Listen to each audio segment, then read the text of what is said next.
Jacksonville. The child was born who couldn't sit still. 86 years later with no regret. You know that man can't sit still yet. The Great Depression couldn't get him down.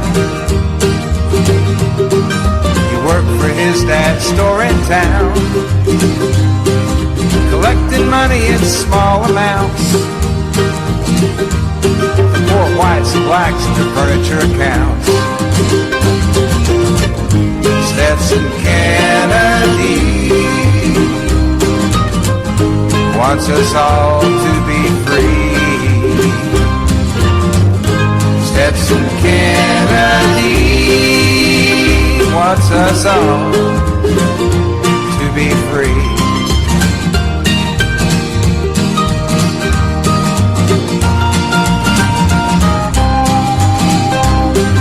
As he'd collect, he'd talk to folks. Hear legends, tales, songs, and jokes. Now this fine treasure he'd record and write. He was colorblind, didn't see black and white. Writer's project for the WPA. With Zora Neale Hurston, he earned his pay. Crackers and blacks, they talk for hours. It was a barefoot history of this land of flowers. The week that was on the 6th of January 2018. Our first program for the, I believe, of 2018. I'd have to look at that and find out. Have we had one or had we not had one? We have not. Okay, so that is straight. Anyway, from WBRN Radio in Boston on the Bostonred Network, we are constantly changing some things up around here, especially with our RSS feeds, so bear with us. And also at the same time, we've added another program. We have the program added, but we don't have broadcast from it. It's called All About Sports, the economics of sports. We'll bring that in to the listenership as soon as possible. Hopefully this weekend we'll be able to do it. And we still have the old standards numbers, man. We'll have macroeconomics. We'll talk about the job numbers from November and December of 2017. We're seeing a little bit of a pattern. Roughly 145,000 jobs created. If you recall, during the presidential campaign, DJ Trump went around talking about the anemic job numbers. Now, bear in mind the revisions downward and the numbers out of Q4 of 2017. And there are some theories out there that the fourth quarter, particularly the Santa Claus area, will projects what will happen in the economy in Q1 of 2018. We'll see. We're getting some fixation, but our seesaw model, things are sort of up and down.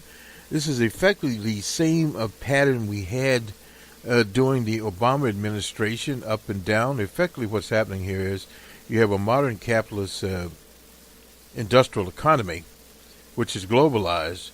And say, for instance, if you have 3% growth or 4%, 3.5% growth, you cannot sustain this within the American context. And a number of reasons for that. First of all, 70% of the economy is based on consumers.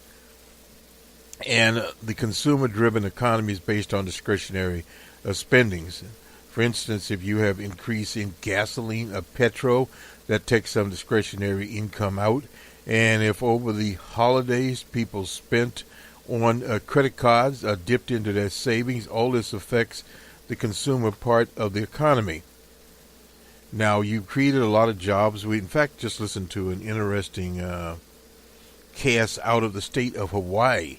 Hawaii has the lowest unemployment rate, the best climate, etc. But the problem in Hawaii is the same problem in Seattle, in San Francisco, and many other places. The cost of housing. And the cost of housing has to be attacked. The current models for rents are not working, period. You can't continually maintain a situation like in Delhi, where you have beggars on the streets, homeless people, out of your billion people. The large numbers in this country are not compatible with the American landscape. There are resources in this country that can happen. And one of the themes in the Hawaii telecast from the Economic Development from the University of Hawaii is that the current tax cut is based upon theories of Arthur Lapper, etc., Republicans have had for a very long time, and they've always failed. Now, we don't look here, at least at Cranston Analytics, we don't look at the historic models as much. We look at present-day real-time economics, and what have we seen so far, and we're not trying to get into numbers man economics here, is snapshots of the Reagan tax cut. One of the big problems is when you have a corporate tax cut, effectively corporations are paying at around 22, 23, 21% now. That taxation model, they've officially pulled that down to 21%. So you'll see a drop, and you also have some, quote unquote, the loopholes are still there. So what we are beginning to see is some patterns. Now, granted, these patterns are not fully there, but models from various economists, including Dr. Zanny, the economic advisor to John McCain in 2008, have predicted this. And this is one of the problems that will, as they say, confront DJ Trump. Now, DJ Trump, and on his project called the Trump Wall, will cost $16+ billion. Now, here's the problem. The problem is, if in bad economic times you get stimulus, which stimulus would be public works, a classic Keynesian situation. But in better times where unemployment is low, what we should be having now is an increase in inflation, and at the same time, wages should rise. We are not seeing that. In fact, we're actually seeing hints of deflation coming about. I was looking today at a Mickey D's sign, the $1, the $2, and the $3 menu, which means these fast food operations are going on the cheap, and many others out there. So in other words, they're generating less revenue, although the labor market is tight. So anyway, enough of that. Let's move on here. A number of stories we are covering. We have Uncle Karl Rove here. We'll get him. We have even old Rush Limbaugh. We don't have him very much around here, but we'll look at his answer to Mr. Wolf.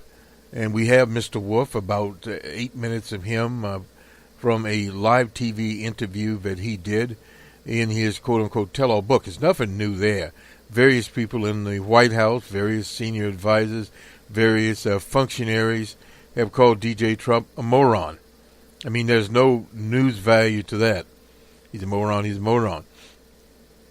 Does he read, does he not read? The only thing I can say is looking at pictures of his office, he had a lot of New York Times stacked up there. So he probably does, in fact, read. But really, that's not the issue. The issue is what the results are. We have the wall there.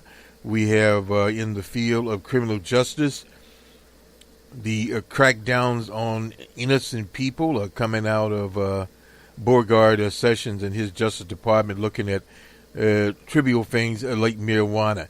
At the same time, they're drilling in all the national forests, the offshore, and those kinds of things. The problem there is they have impact in years to come. Same thing with the pipelines. They are peeling that in Nebraska, that they've rerouted some of that Keystone pipeline out in Nebraska. So in other words, all these things are happening at once. Increased activism, there's no doubt about that. We see that in elections there. We now, this week, Orrin Hatch decided he won't run again. He goes down. Coker in Tennessee is not running again, because we knew Fleck was out. So those are some as the Democrats would see opportunities, and yet at the same time, last night we did a feature from the people at the University of Virginia, Charlottesville, and they were talking about the tenuous situation in Minnesota. We'll go to a Minnesota story here because the Super Bowl is there. Minnesota, one of the major Twin Cities, has a new mayor, an African-American named Melvin Carter. And Mr. Carter said we can't ignore the painful reminder written in the national anthem, the third verse of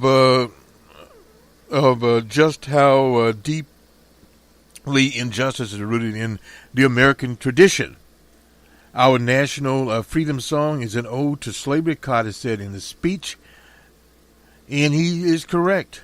This is an American parody passed from generation to generation, dating back to the noble group of rich, white, straight, male landowners who embedded into our founding principles a yearning for a set of God-given rights they sought to secure for only themselves. No doubt about that. Now, the third verse here, we'll put it on the show he's referring to, is no refugee can save the hiring of slaves, and from the terror of the fight, or from the gloom of the grave. And the Star-Spangled Banner in a triumph do it wave. Oh, you're the land of the free and the home of the brave. Now, this is written by Francis Scott Key, who was a soldier at the time. Now, the debate slave specifically refers to, but it's explained by African Americans long held a discomfort with the anthem. One of the problems we have in the 50 continuous United States is that very few people know very much of the history. They hear the Star-Spangled Banner played there, and they immediately get up and react to it. But they don't know who Francis Scott Key was. It is one of our most racist and pro-slavery and anti-African American songs in the American lexicon.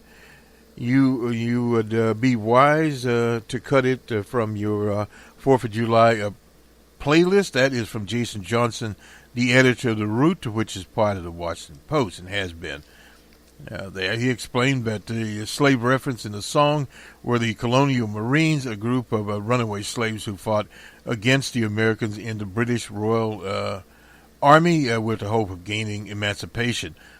The group of African soldiers defeated the troops of the Star-Spangled Banner writer Francis Scott Key, a lieutenant, during the Battle of Blandenburg. Johnson, a political science professor, wrote that Key was mindful of this when he wrote the now popular tune. In other words, it's saying he's a shorthand, he's a racist. With Key still bitter that some African soldiers got the best of him a few weeks earlier, the Star-Spangled Banner is as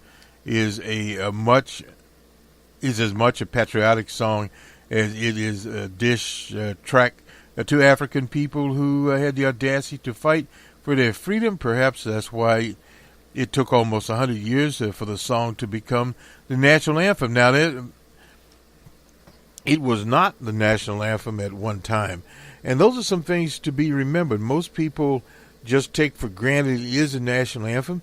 And what Amir Carter is saying there is that because of the Super Bowl being played in Minnesota, in the sister city of Minneapolis, and perhaps even the Minnesota team known as the Vikings that could be in there. That's more of a pipe dream than not. But anyway, nonetheless, that creates problems.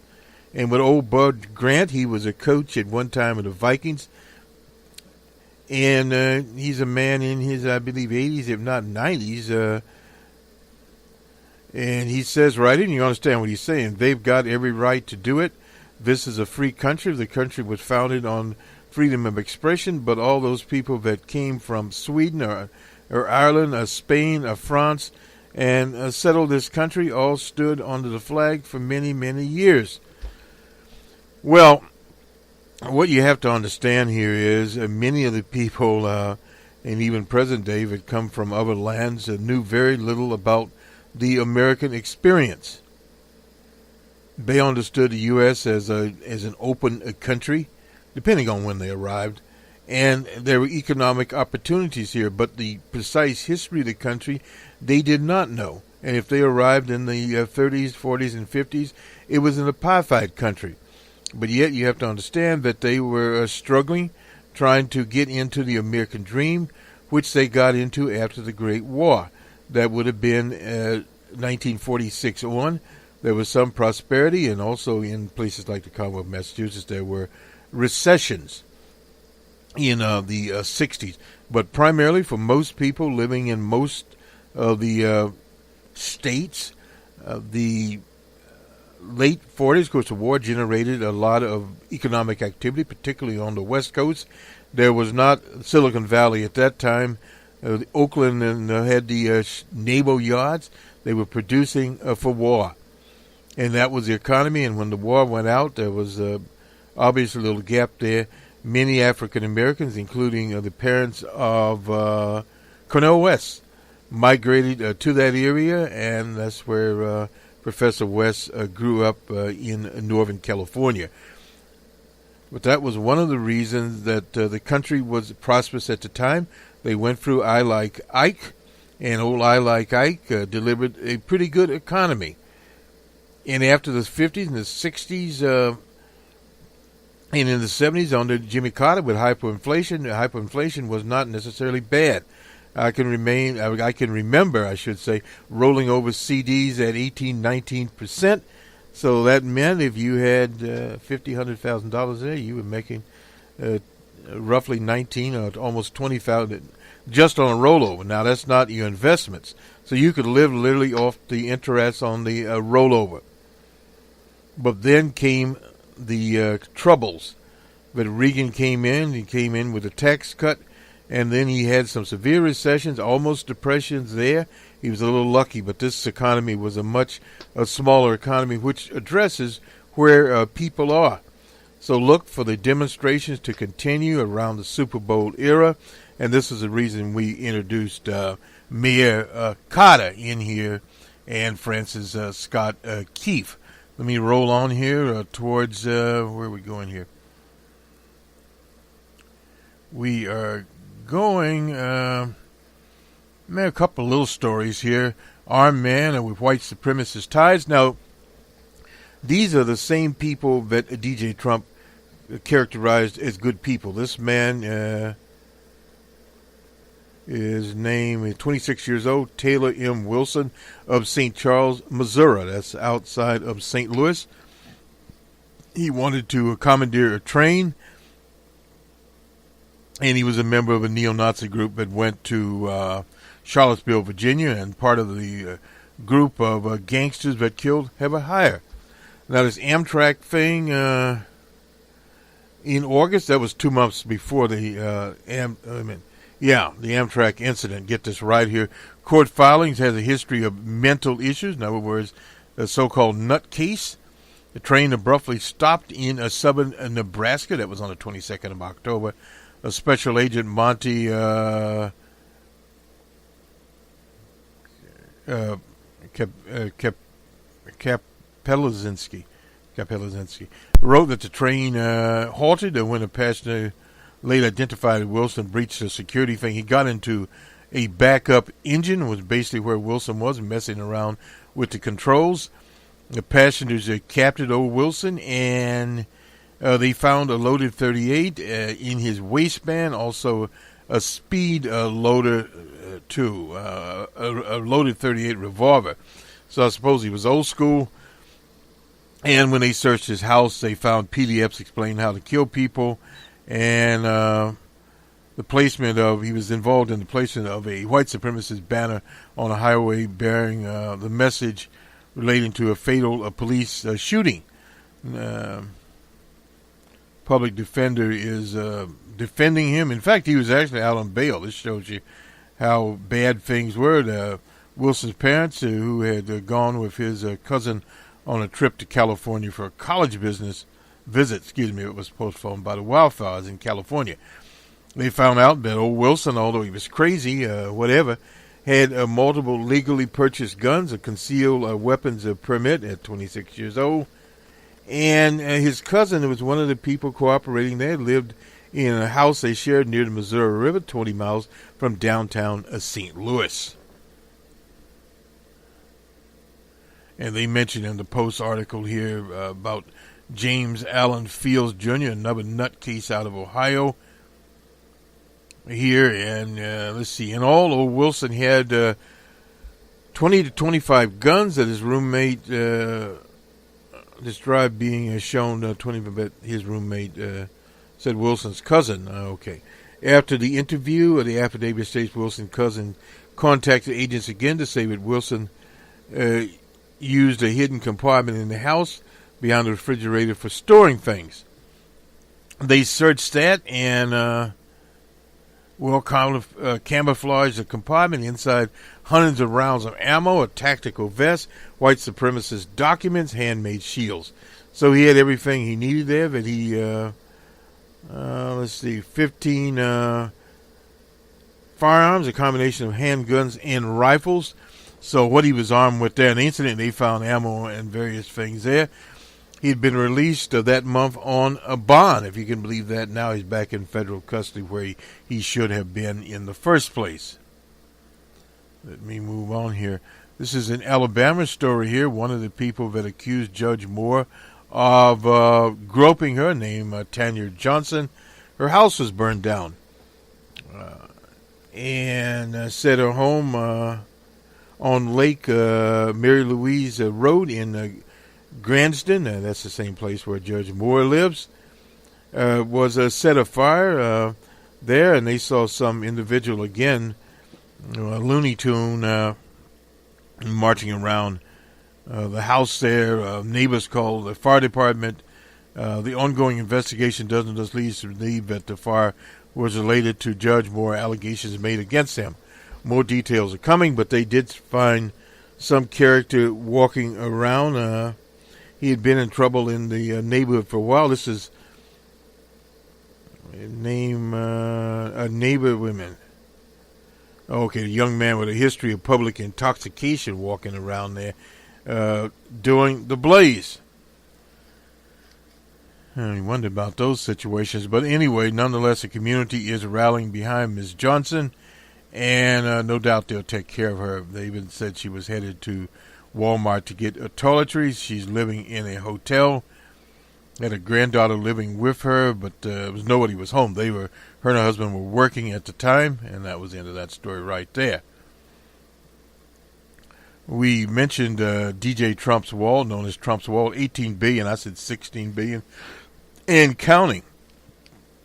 If the work was completed, more than half of the 2,000-mile border with Mexico would have a wall or other physical structure by 2017, 10 years from now. He's requesting that, and old DJ is threatening to literally shut the government down. So that is it, and they also negotiating because they have the DECA program expiration begins in March. So a little horse trading here. Will old DJ get his complete wall? Probably not. In addition to the $18 billion funding, there's also a request for $8 billion additional personnel and training, $5 billion for new border technology, nickel and diming people to death by the $1 million there, including $33 billion would not include what it says to be additional funding for ICE. That's the Immigration, Customs, and Enforcement, which is looking to add 10,000 more offices. Expand the number of beds it has for detainees. In other words, they're going to lock up half the nation. This is not a good program. This it really has its problems there. Benjamin Cassidy, he is the Assistant Director of Homeland Security for Legislative, directly from the experience, the inside of border agents. Well, this is a boondoggle, no doubt about that. Said it would add 2,000 miles, is what's called a total border wall. This is from the PR department, which evidently will encompass 864 miles of new wall on land where no barriers currently exist.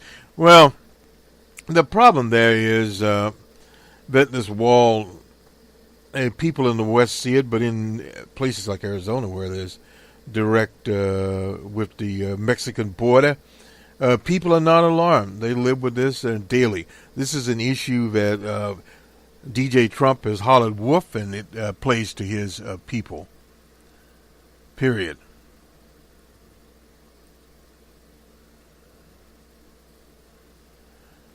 I will save some of this. Provocative last request for Erica Gardner. Gardner. I'm picking him. Anyway, the offer here. Anyway, nonetheless, died 2 days before New Year. She was 27 years old. We reported that. We'll have to go to the National Action Center, and I don't see the funeral announcement here, but we'll get that to you, and hopefully it is not expired as of yet. Now, let me just... this is Rush Limbaugh. We'll do him before Uncle Carl as we move on here. I know this is saying something, but here it is today, more than ever, more than at any time in the recent 3 years. It's absolutely clear over the top evidence that very few people inside of Washington, any establishment inside the Beltway in American politics, have the slightest idea who DJ Trump is. Only Rush Limbaugh would say something like that. And he refers to the whole idea of policy. Now, the feminists hate to quote. They despise it because they interpret it as a wife subordinating her intelligence to her husband in order for the sake of the relationship so far. There's been a significant cute one. They have a significant cute one. You know, I've always had a saying: the guy who thinks he's smarter than his wife, with no idea of how smart she is. Anyway, and the policy perspective here, Limbaugh talks about that. We won't go into what he thinks of Wolf because it doesn't really matter. They're so stupid and short-sighted they think the United States of America is the problem. And this is basically talking points that Limbaugh has had forever. He's talking about Iran here. He doesn't even know what he's talking about.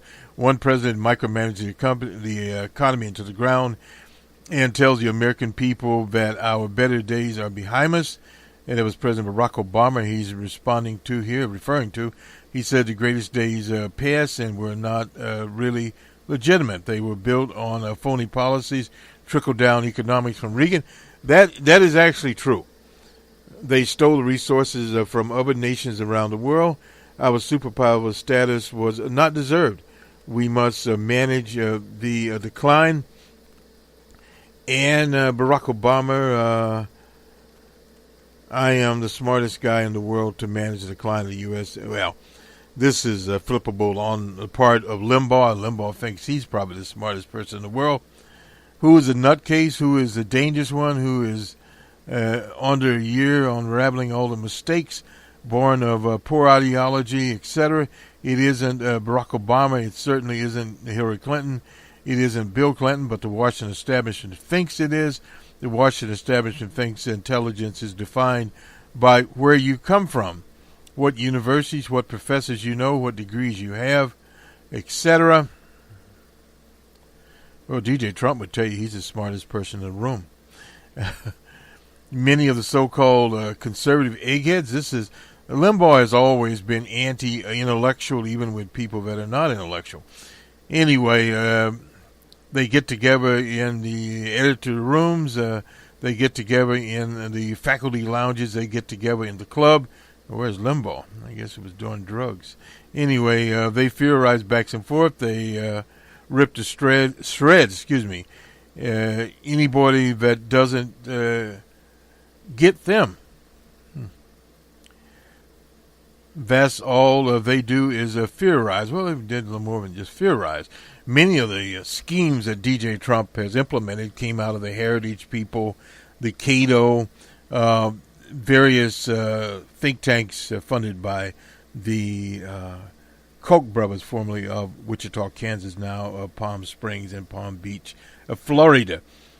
because liberalism dominates, Russ, and there's no way we're ever going to beat it back.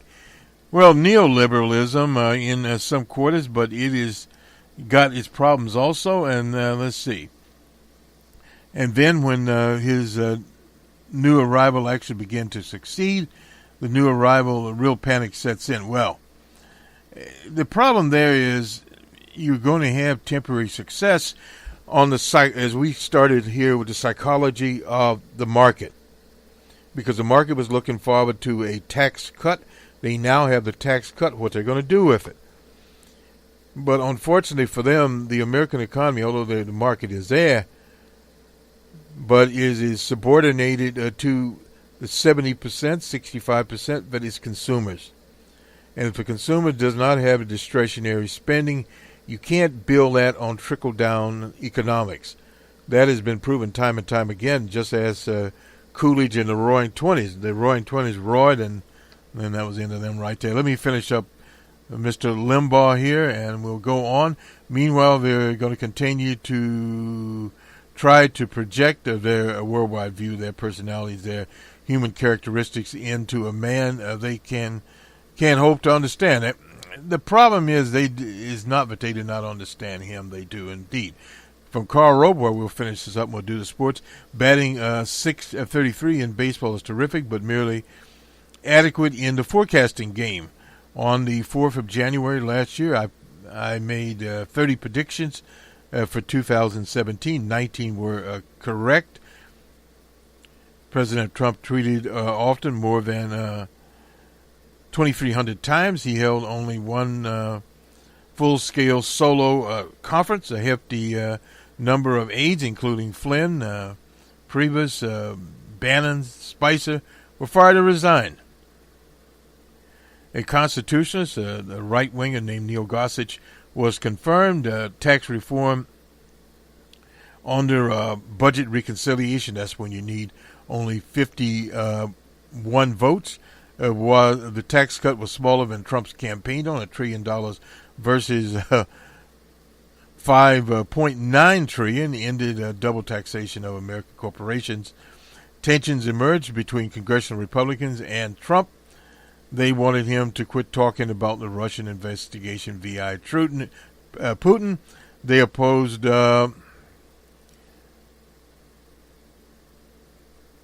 fluctuation with ending the North American Trade Agreement, NAFTA. Arrest of criminal immigrants rose in 2017. The border wall is still virtual, and Mexico refuses to pick up the tab. Russia remains marred in the civil war. That's according to him, not exactly there.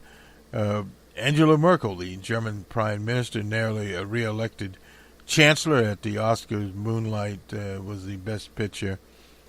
I'm not sure how that plays in here. The most disappointing of my 11 missed predictions was the Senate failed by a single vote to repeal Obamacare. The courts did not strike down the financial protection bureaus of funding mechanisms. Sanctuary cities haven't been forced to turn over criminal aliens. There's no compromise on agreement. My friend, this is Karl Robe's Gillespie bit the dust, and he did indeed. 6 busted calls involved sports and movies. Clemson beat Alabama. The Patriots defeat the Falcons. My pick, the Cowboys, didn't even win a playoff game. The Astros beat the Dodgers, who ousted my selection, the Cubs. Where he was. Russell Westbrook's average triple-double. Carl's into everything. Flora the Outcast, Wonder Woman, and Outclassed, Wonder Woman at the box office. Now to 2008, Republicans will modestly expand their Senate ranks, picking up 2 or 3 seats, although the party in power has lost an average of 21 seats since 1982. The GOP will retain a lower chamber by a narrow margin, just over 220 seats. Republicans will drop to under 30 gubernatorial seats. Now, this interesting situation here about what they will pick up in the Senate, 2 or 3 seats. The party in power, well, They will lose House seats. China will sign more trade deals than the U.S. does. NAFTA will hang on. No trade deal will be concluded between the U.S. and Britain. The economy will expand by more than 3%. Well, we'll hold Uncle Carl to that. After delays, he will sign the Dreamer fix. That's the DJ Trump this spring. No $1 trillion infrastructure program will pass, but Congress will approve something more modest. Well, that's probably will happen. 2 more areas of new and renewed geopolitical conflict will arise. China will grow more aggressive. The Islamic State will increase large-scale terrorist war. I doubt that. War with Korea won't come, but by the end of the year, the Hermit Kingdom will have nuclear weapons. They've already got that, long-range missiles capable of delivering to the U.S. A re-elected Putin will cause more problems for the West. More research will emerge on the adverse effects of smartphones and social media on mental health and child development. That's how Uncle Karl Rove ends his little polemic. Let's go and do the sports now. And we'll look at the NBA. We're boycotting the NFL, incidentally. We will premiere All About Sports, the economics of sports, on the Bostonred Network and WBRN. We'll talk about the economics there. I'm not sure exactly where we will go. We'll talk about the money of the matter, particularly TV revenues. Now, there we probably will.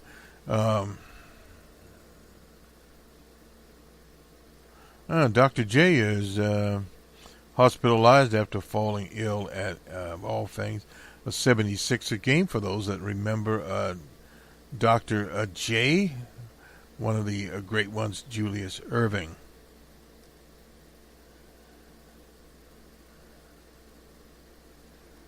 And we'll go to the NHL also.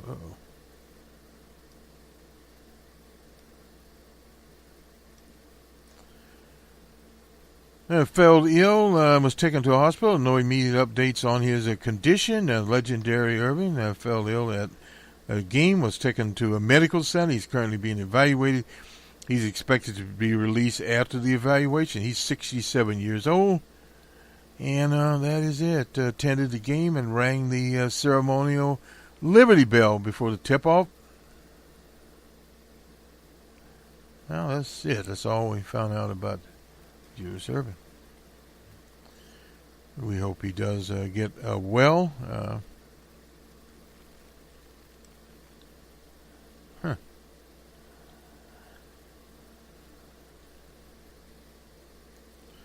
We're waiting for these scores to update here. I'm not sure why. Well, they're coming. The Pistons and 76ers, well, Julius Erving may have fell ill, but the 76ers were on 114-78 over the Pistons of Detroit. The Timberwolves were in Boston. Celtics won 91-84. In the final overtime, the Knickerbockers were at the Heat in Florida, 107-103 for the Heat over the Knicks. The Raptors and Bucks in Milwaukee. The Raptors 129-110. The Bulls and Mavericks in Dallas. Bulls pull that one out, 127-124. The Suns and Spurs in San Antonio was all Spurs, 103-89. The Jazz and Nuggets out in Denver, 99-91 Nuggets. The Wizards and Grizzlies, Wizards 102-100. And the Hawks out in Portland, Trailblazers 110, easily won the game, to 89. And the Hornets and Lakers in Los Angeles. Lakers haven't been playing too well lately. Anyway, the Hornets 108-94. Now we'll get Major League Hockey, the NHL. We've been given those for a little while here. And we'll continue with that. We'll also look on the 8th. We'll have the national playoff in college basketball. The Penguins were at the Islanders and shut them out 4-0. The Sharks were at the Senators 6-5 in the final overtime. The Panthers and Red Wings in Detroit. Red Wings 4-2 the Sabres and Jets. Sabres 4-3. And the Golden Knights and the Blackhawks in Chicago. Golden Knights 5-4. The Vegas Golden Knights. I have to look and see who these people are. Anyway, this will do it for us. We'll see you on the Monday Morning Quarterback. We'll also have a Numbers Man presentation. A lot of things going on here. And we'll have an open source report. We'll talk about, of all things, consumer electronics show, and it's saying no to diversity. And there are no women speakers there at all. The good old boys club, as LBJ would say, is still there. Have a good weekend, everyone. We'll talk to you on Monday morning. Published as of 9 o'clock this morning, the president's lawyers sent a cease and desist letter threatening legal action against you and the publisher, to which you say? And they sent that yesterday before they actually had read the book. But actually what I say is where do I send the box of chocolates? You think he's helping you sell books? Absolutely. I mean, and not only is he helping me sell books, but he's helping me prove the point of the book. I mean, this is extraordinary that a president of the United States would try to stop the publication of a book. This doesn't happen, has not happened from other presidents, would not even happen from a CEO of a mid-sized company. Well, the president, obviously, as you know, tweeted about you last night. He says, I authorized zero access to the White House, actually turned you down many times, said he never spoke to you for the book. It's full of lies, misrepresentations, and sources that don't exist. So as good a place to start as any. Did you talk to the president? What was I doing there if he didn't want me to be there? Well, let me ask you, did you talk to the president? Did you interview him for this book? I absolutely spoke to the president. Whether he realized it was an interview or not, I don't know, but it certainly was not off the record. And you spoke to him at the White House after he was sworn in? I spoke to him after the inauguration, yes. And I had spoken to, I've spent about 3 hours with the president over the course of the campaign in the White House. So my window into Donald Trump is pretty significant. But even more to the point, and this was really sort of the point of the book, I spoke to people who spoke to the president on a daily, sometimes minute-by-minute basis. So this book was really, in a sense, there was one question on my mind when I began this book. What is it like to work with Donald Trump? How can you work with Donald Trump? And what is the, how do you feel having worked with Donald Trump? And I want to get to the substance, what you've written in the book in a moment, but just to clear this up, because the president is saying it's full of lies, that you didn't have the access you said you had. You know, I think one of the things we have to count on is that Donald Trump will attack, he will send lawyers letters. This is a 35-year history of how he approaches everything. Do you have recordings of some of these interviews and some of these conversations? Well, I work like every journalist works. So I have recordings, I have notes. I am certainly absolutely in every way comfortable with everything I've reported in this book. Would you release any of those recordings since your credibility is being questioned? My credibility is being questioned by a man who has less credibility than perhaps anyone who has ever walked on Earth at this point. Before I leave it, I will say the president, the tweet alludes to, quote, your past. It says, I assume referring to a profile about you in 2004 in the New Republic. The reporter said of you, the scenes in your writing aren't recreated so much as created, springing from Woolf's imagination rather than actual knowledge of events. I've written many books. I've written millions upon millions of words. I don't think there has ever been one correction.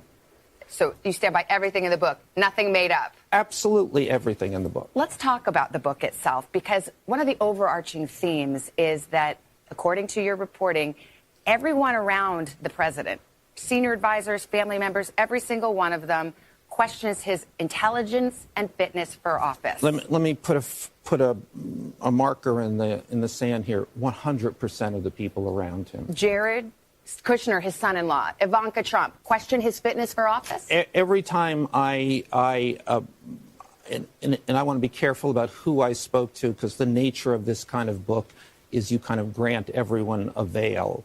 But having said that, certainly Jared and Ivanka in their current situation, which is in a deep legal quagmire, are putting everything on the president. Not us, it's him. What are some of the ways the president was described to you by those closest to him? You know, I will tell you the one description that everyone gave, everyone has in common. They all say he is like a child. And what they mean by that is he has a need for immediate gratification. It's all about him. I mean, this letter for this cease and desist letter, I mean, I still have sources in the White House, and I know everybody was going, we should not be doing this. This is not smart. And he just insists. He just has to be satisfied in the moment. You said that these senior people insult his intelligence. What are the kinds of things people would say? They say he's a moron, an idiot. Actually, there's a competition to sort of get to the bottom line here of who this man is. Let's remember, this man does not read, does not listen.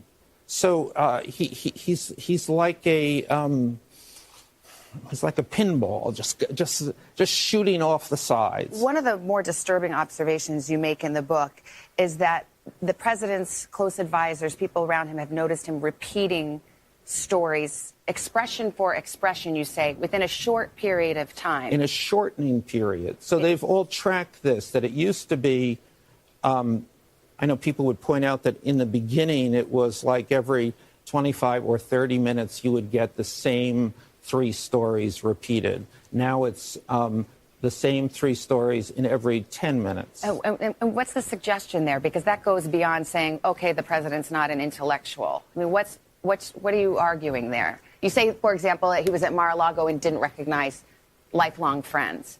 I will quote Steve Bannon. He's lost it.